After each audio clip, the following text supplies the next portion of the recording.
Pierce and Melissa McKay are a mother and son living in Brentwood, Tennessee, just outside of Nashville. When the COVID pandemic began, the McKays found themselves without the vital school and community resources needed to navigate life for Pierce as an autistic adult.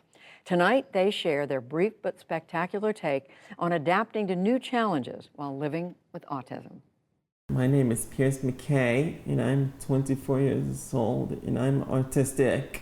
When Pierce was diagnosed with autism, it was good to finally have a diagnosis, and then at the same time, you have this idea of what they're going to be like when they grow up, and it changed a lot with that diagnosis. When Pierce was younger, there was still a lot of misconceptions. One is that they're not social. Pierce is a very social person. He loves being with people. We knew that Pierce's autism was a little more serious than we at first thought when he went missing one day when he was 12 years old. He was on his bike riding laps around the house, and then I walked outside and saw that he was just gone. We had to call 911. Eventually, he was found riding his bike on I-65.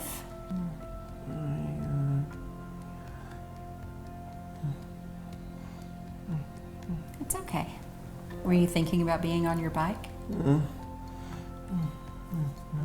He'd never wandered away from the house before, so it was terrifying.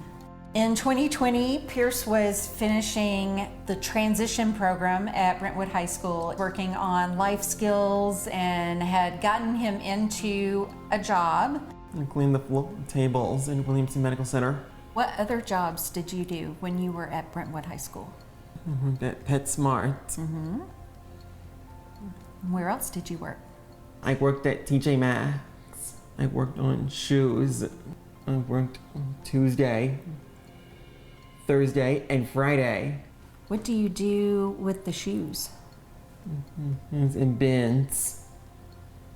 Do you sort them? Yeah, sort. Yeah, sort them.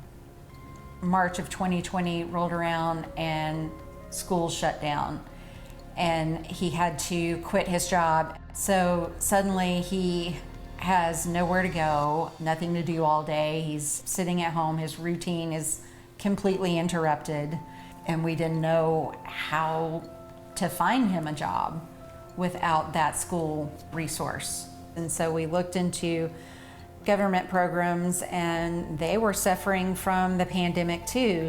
I haven't heard a lot of coverage for families that have people with disabilities and how they were affected by the pandemic. I know that we aren't alone. I know that there were so many other families that were impacted in ways that the general public were not.